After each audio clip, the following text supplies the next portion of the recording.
what we found that on the night of 8th and 9th, starting as early as 22:30 hours, our cities had a mass raid of drones, unmanned aerial vehicles, UCAVs, starting right from Srinagar, going down right up to Nalia.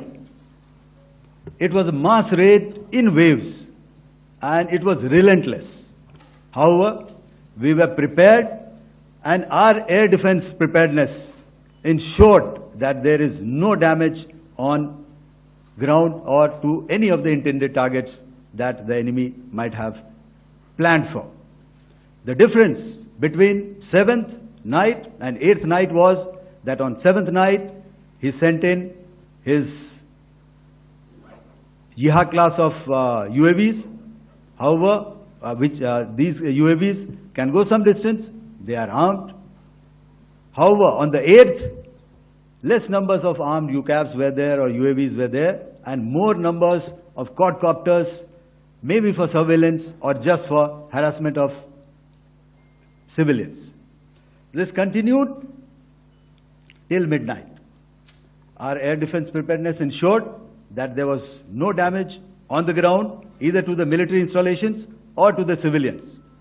However, the enemy had yet again shown that he wanted to up the ante and he wanted a fight, and we were up to the task.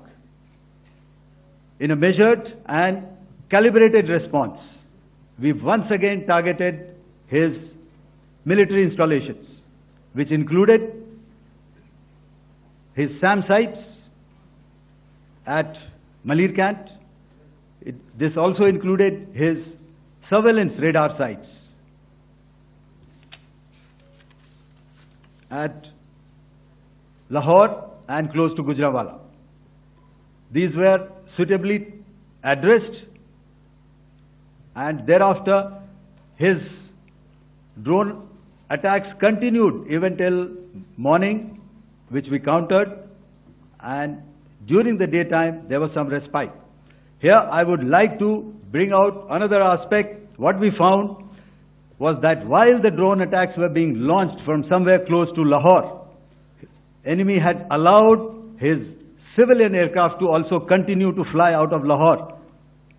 Not only his own aircraft, but international passenger aircraft, which is quite insensitive, and we had to exercise extreme caution, even at the cost of some tactical disadvantage, to ensure that there is no damage to any of the civilian aircraft.